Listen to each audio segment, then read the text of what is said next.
అనుకున్న పనులు జరగడానికి బ్రహ్మశ్రీ గోరుగుంట్ల సురేష్ బాబు గారిచే వారాహి పాశుపత హోమం.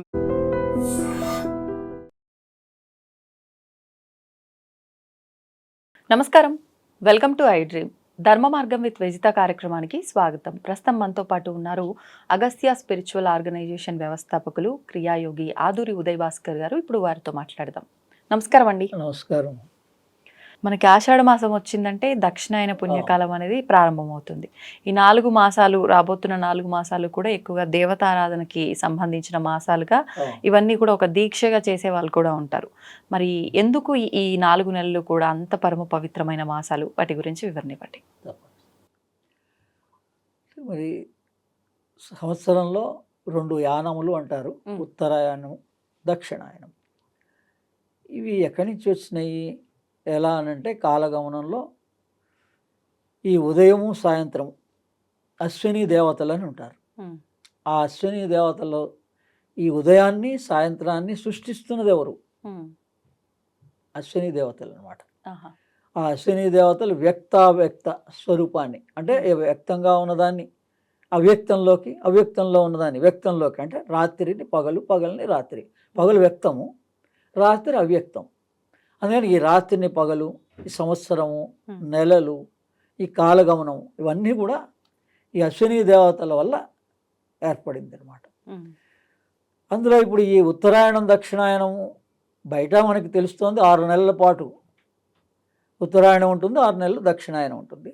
ఇది ఆషాఢ మాసం నుంచి 6 నెలల పాటు దక్షిణాయనం ఉంటుంది. అంటే మన దేహంలోకి వచ్చే ప్రతిదీ మన దేహంలోకి అన్వయించుకోగలగాలి అనమాట. మీరు బయట ఏం చూస్తున్నారో లోపల అదే ఉంది. అందుకని వేదం ఏం చెప్తోంది మనకి, అండాండే స పిండాండే. అందుకని వేదం గొప్పదండి, మనకన్నీ మన దగ్గరే ఉంది వేదం అని అనే కన్నా, వేదం గొప్పది అని మనం ఏదో అనుకోండే కన్నా వేదమయమైనటువంటి జీవితాన్ని అనుభవించాలి అని పెద్దలు మనకి ఎకిరాల కృష్ణమాచారి గారు లాంటి వాళ్ళు మహానుభావులు సూచించారు.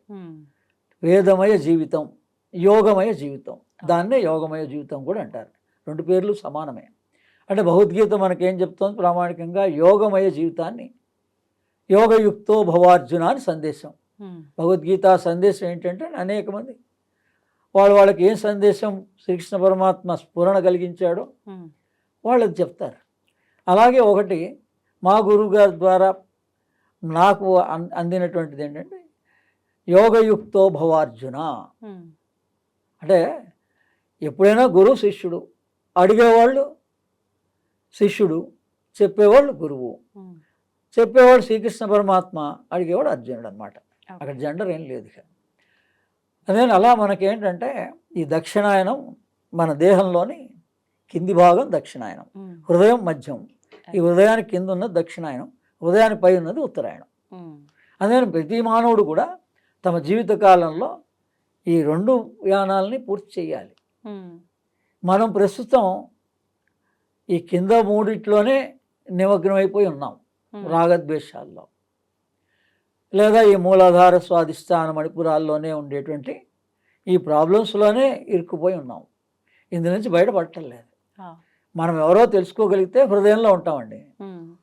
చంటి పిల్లవాడుగా ఉన్నప్పుడు, తల్లి గర్భంలో ఉన్నప్పుడు మనకున్న జ్ఞానాన్ని మనం తర్వాత మన జ్ఞానాన్ని మనమే కోల్పోయినాం. తల్లి గర్భంలో ఉన్నప్పుడు భూత భవిష్యత్ వర్తమాన కాలాలన్నీ ఈ జీవుడికి తెలుస్తాయి. మనం ఇప్పుడు జీవుడు కదా, జీవుడుగానే ఉంటున్నాం, నామరూపాలతో కూడా ఉంటున్నాం. మరి నామరూపాలకే ప్రాధాన్యత ఎక్కువ ఇస్తున్నాం, కానీ మనం రాత్రి అనేటువంటిది ఎందుకు సంభవిస్తోంది? ఈ ఉత్తరాయణ దక్షిణాయనం అంటే అందుకని అది బయట మామూలుగా ఒక కాలంగా చూపించారు 12 నెలల్లో, కానీ దీని జ్ఞానం అంతా ఎక్కడుంది? లోపలే ఉంది. అదే మనం లోపల పగలు వ్యవహారంలో ఉండాలి, నామరూపంతో ఉండాలి. రాత్రి అయ్యేటప్పటికి మనం పేరు తట్టినా కూడా నిద్ర లేవలేడు, గాఢ నిద్రలో ఉంటాడు. అప్పుడు ఏమైపోయింది? నామరూపం కూడా పోయింది, లేదు. ఇంద్రియాలు పడుకున్నాయి, మనస్సు కూడా నిద్రావస్థలోకి వెళ్ళిపోయింది. మరి ఉన్నదేంటి అనేది ఆ స్పృహణ రావటం లేదు మనిషికి. అవేర్నెస్ అంటారు దాన్ని. నిద్రలో ఏం జరుగుతోంది అనేది అవేర్నెస్తో మనం ఉంటే గాఢ నిద్రలో మనం అందరం కూడా భగవంతుడికి దగ్గరగా ఉంటాం.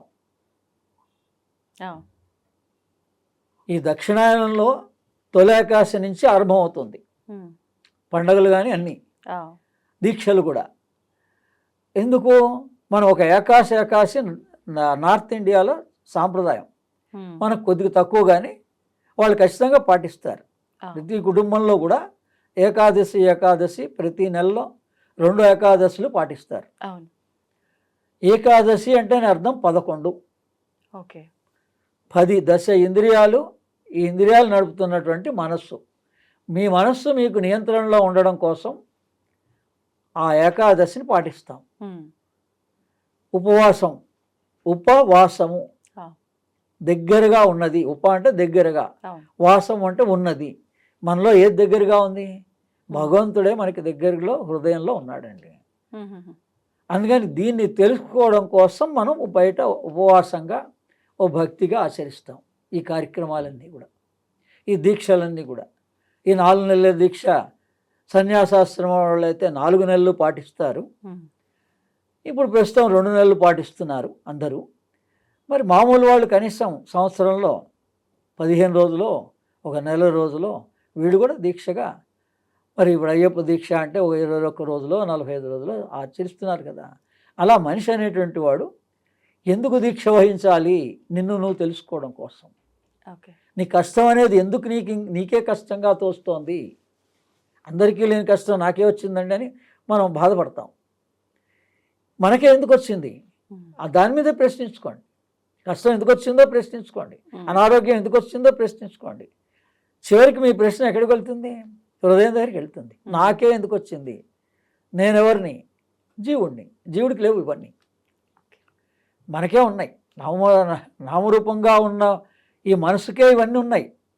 లోపల ఉన్నటువంటి జీవుడు ఆత్మతో ఉంటాడు, జీవాత్మ. వాడికి ఏం లేవు. అందుకని మనకి ఆ రాత్రి పూట అవేర్నెస్తో ఉండగలిగితే, మనలో ఏం జరుగుతుందో మనం పరిశీలించగలిగితే, మన భగవంతుడి దగ్గరగా, అంటే ఆనందమే. భగవంతుడు అంటే ఎవరో కాదండి, ఆనందమే. ఆ ఆనందానికి దగ్గరగా ఉంటారు. అంటే ఇంకోటి, ఇది అవస్థలుగా చెప్తారు, 4 అవస్థలుగా. జాగ్రత్త, స్వప్న, సుషుప్తి, తురియ అని ఆధ్యాత్మికంలో. పగలు కాన్షియస్నెస్ పీరియడ్ని జాగ్రత్త అవస్థ అంటారు. మీరు పడుకోగానే కలలు కనే పీరియడ్ని స్వప్న అవస్థ అంటారు. ఆ కలలు అయిపోయిన తర్వాత మనస్సు కూడా నిద్రపోయినప్పుడు గాఢ నిద్ర అవస్థ అంటారు. గాఢ నిద్ర దాటాక ఇప్పుడు మెలకు వస్తుంది కదా ప్రతి మనిషికి. ఎవరు మెలకువ తెప్పిస్తున్నారు? మనలోని అశ్విని దేవతలే. అంటే ఉచ్ఛ్వాస నిశ్వాసాలండి. అశ్విని దేవతలు అంటే మరి వాళ్ళు కనపడని వాళ్ళు కదా, అవ్యక్తంలో ఉండేటువంటి వాళ్ళు అని అన్నారు. సాయం సమయంలో వాళ్ళని స్మరిస్తే మన పనులన్నీ వాళ్ళు అనుగ్రహిస్తారని కూడా చెప్పారు. మరి ఎందుకు చెప్పారు అలా అని అంటే, మన ఉచ్ఛ్వాస నిశ్వాసాలే మనిషికి ప్రధానం. మనం దాని మీద గమనించటంలే, అవేర్నెస్తో ఉండటంలే. ఈ ఉచ్ఛ్వాస నిశ్వాస పగలు ఎలా జరుగుతోంది, రాత్రి ఎలా జరుగుతోంది, మనం పక్కనున్న నిద్రపోయినటువంటి వాడిని గమనిస్తే మనకి తెలుస్తుంది. అందుకని మనకి ఈ హాస్పిటల్స్లో లేకపోతే సీరియస్గా ఉన్నటువంటి వాళ్ళని ఐసీయూలో పెట్టినప్పుడు వాళ్ళ ట్రీట్మెంట్ ఏం చేస్తున్నారు, ఎలా మనం బయటపడుతున్నాం అంత అనారోగ్యం నుంచి, ఆ ధ్యాస పెట్టలే మనిషి. వాళ్ళు ఏం చేస్తారంటే పల్స్ రీడింగ్ చూస్తారు. నైట్ అంతా కూడా మన పల్స్ ఎలా ఉంది ఏంటి అనేది చూస్తారు. దానివల్ల ఏం తెలుస్తుంది మనకి? మన శ్వాస గమనం ఎలా ఉంది, రాత్రి శ్వాస ఎలా నడుస్తోంది, పగలు శ్వాస ఎలా నడుస్తుందో తెలుస్తుంది. ఈ శ్వాసలో మార్పు వస్తేనే మీకు నిద్ర వస్తుంది. శ్వాసలో మార్పు రాకపోతే నిద్ర రాదు. మీరు అది కనుక తెలుసుకోగలిగితే మీకు ఎప్పుడు కావాలంటే పగలు 10 నిమిషాలు టైం ఉంది, మీరు నిద్రపోగలుగుతారు. అందుకని మనకు కావాల్సి వచ్చినప్పుడు బాడీకి రెస్ట్ ఇవ్వచ్చు. ఇదంతా కూడా విజ్ఞానం, ప్రాణానికి సంబంధించింది, శ్వాసకు సంబంధించింది. అందుకని ఈ దక్షిణాయనం ఉత్తరాయణంలో, ఈ ఉత్తరాయణం అంటే మన హార్ట్ సెంటర్ నుంచి పైకి మనలో ఉన్న 6 చక్రాలు ఉన్నాయి కదా, 3 చక్రాల వరకు దక్షిణాయనం, 3 చక్రాలు ఉత్తరాయణం. అందుకని వీటిని శుద్ధి చేసుకోవడానికి ఆ సమయాన్ని వినియోగిస్తారు. దక్షిణాయనంలో మనం మొట్టమొదట మన మూలాధారాన్ని శుద్ధి చేసుకోవాలి, స్వాదిష్టాన్ని శుద్ధి చేసుకోవాలి, మణిపురాన్ని శుద్ధి చేసుకోవాలి, అంటే డైజెస్టివ్ సిస్టమ్ని శుద్ధి చేసుకోవాలి. ఈ నీళ్ల వల్లనే మనకు దోషం అంతా వస్తుంది కాబట్టి జలతత్వాన్ని శుద్ధి చేసుకోవాలి, అలాగే మూలాధారాన్ని శుద్ధి చేసుకోవాలి. ఓకే. వీటి కోసమని దీక్షగా వహిస్తారని ఓ గురు ద్వారా ఒక మంత్రం తీసుకొని సాధన చేయడం, లోపల ఆనందం అనుభూతి పొందడమే భగవత్ సాక్షాత్కారం. ఓకే. అంటే ఈ 4 నెలలు కూడా అంటే అది గురువు ద్వారా తీసుకున్న వాళ్ళు మాత్రమే చేయాలా దీక్షగా? అంటే చాతుర్మాస దీక్షల ఈ విధానం అనేది సామాన్యులు కూడా ఈ 4 నెలలు సామాన్యులకు దీక్షలుగా? కూడా ఇప్పుడు ఆహారం అమృతమస్తు, జలం ఆరోగ్యమస్తు అని మన పెద్దలు చెప్పారండి. అవును. మనం ఈ ఆహారంలో మార్పు తీసుకోవాలి.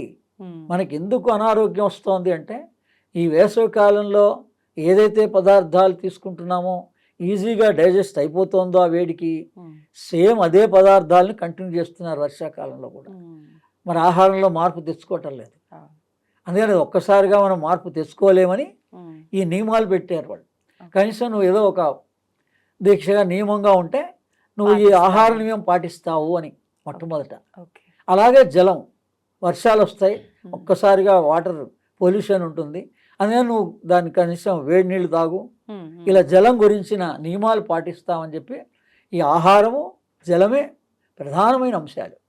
ఆ తత్వాలే మనకి మూలాధారంలో ఉన్న తత్వం, స్వాధిష్టానంలో ఉన్న తత్వం, మణిపురంలో ఉన్న తత్వం. ఓకే. వీటిని మనం అనేక విభాగాలుగా శుద్ధి చేసుకోవచ్చు. అందుకని మంత్రము, యోగము, ప్రాణాయామము, యోగాభ్యాసం ద్వారా చేసుకోవచ్చు. ఇలా దీక్షగా మంత్రం తీసుకొని చేసుకోవచ్చు. లేదా మనం స్తోత్రాలని పఠిస్తూ, మనకు అన్ని స్తోత్రాలు ఉన్నాయి. అశ్విని సూక్తం ఉదయం పఠించవచ్చు, అగ్ని సూక్తం సాయంత్రం పఠించవచ్చు.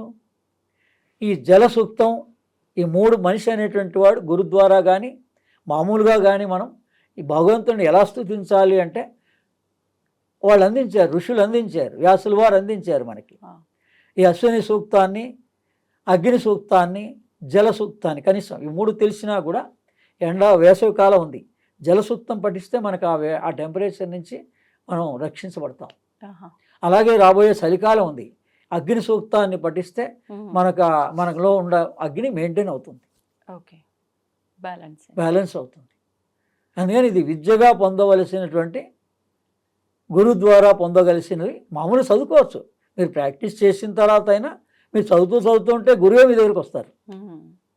భగవంతుడు మనకు కావాల్సింది మన దగ్గరికి అందిస్తాడు, నేచర్ అందిస్తుంది.